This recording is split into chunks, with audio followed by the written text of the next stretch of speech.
Welcome to block 6, 9, and 11. So this will be the video you will use for all three blocks. These are your flying geese units, and the way we're going to be making these is called the no waste flying geese method. On block 6 you bought some yardage, and I wanted to show you that you are going to have plenty of fabric left over after you make your flying geese. Rachel has made all 24 for flying geese, and off the cut that I gave her she had this much left over and some other scraps. So you have plenty if you make a mistake that you can rectify it. I also wanted to show this, the green, because the green is, the dots are slightly in a row, and that doesn't bother me, but I wanted to point out that you could be getting geese where the dots are going different directions. Hopefully that shows up on camera what I'm talking about. These dots on the bottom one are going side to side, and these dots on the top one are going up and down. So to me, that's just part of the charm of dots. When you have it, some of them will be going the same way that your sashing will be going, like this, and some of them will be going the opposite direction. The dots are so small on this, it's very hard to see the difference. But I just wanted you to be aware that your dots on your geese are going to go different directions. Only with the people doing the dotty quilt. Now, to do this no waste method, you're going to need a marker, a ruler, and preferably a flying geese 3x6 ruler. It's not necessary that you have this, but it will make your life so much easier. So, according to the directions you have of your background of your geese, the geese is the triangular part of the unit. So this is considered the geese. The yellow in this is considered the geese, and this is considered the sky. So we have green sky. So on the one, I just pinned this all wrong. So when you get yours, you're going to cut 4 4 1/8 inch squares and a 7 1/2 of the geese, and then you're going to mark the back of your squares. You can do it one of two ways. You can mark your squares first, or you can mark your squares all at one time. Right sides together, not like I had it, but right sides together. And then you're going to pin these 4 1/4 inch squares in place. So let me see if I can show you my lines. So I have the lines. I like to mark all 3 lines. I know some of you will just put a straight line and stitch 1/4 inch away. But if you're going to use this ruler and mark all 3 lines, make sure that when you stitch, you are just inside the 2 outside lines. You're closer to the center line, because that will give you your scant. Now I'm going to stitch all the way down on this unit, all the way down 1/4 inch from the diagonal line, and then I'll come back. Now I've stitched on just on the inside line, hopefully you can see that, just on the inside line of my marks, and now I'm going to cut on the drawn line, the line that went from corner to corner. And I'm just going to use my block ruler. It has a nice straight edge, and cut all the way up to the corner. Hopefully you cut all the way through. Now I'm going to take it to the ironing board, and I'm going to iron this toward the 4 1/4 inch squares.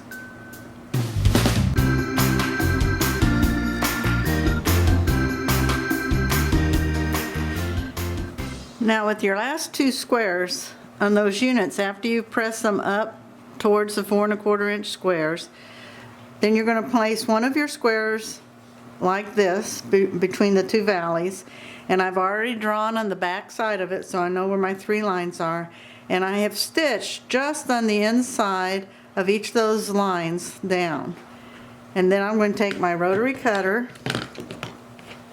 after I stitch and cut them apart on the diagonal, from diagonal to diagonal, which is the center drawn line.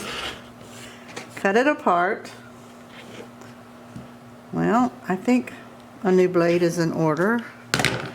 And then you're going to press towards the 4 1/4 inch triangles again.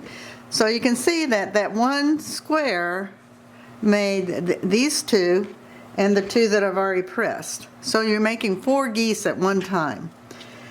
Now, the nice thing about always pressing towards your little corner, triangles, it makes it nice and clean on the back. Once you're done, you need to trim them down to 3.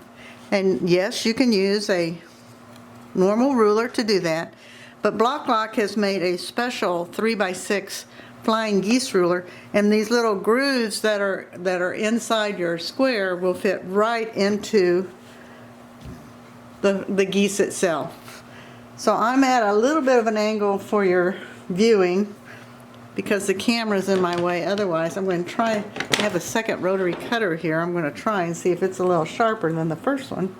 None of you ever use a dull blade, do you? No, I'm sure you don't.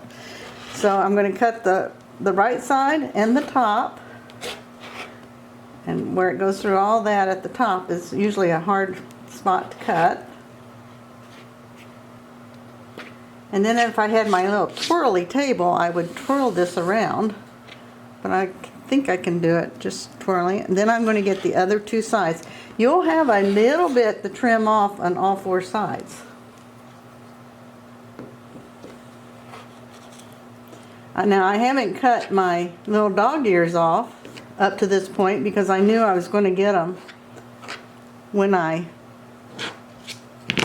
trim it up with my Block Lock ruler.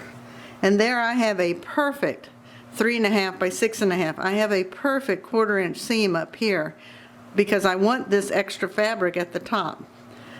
So I will trim I'll trim that one more time so you can see how the geese ruler works.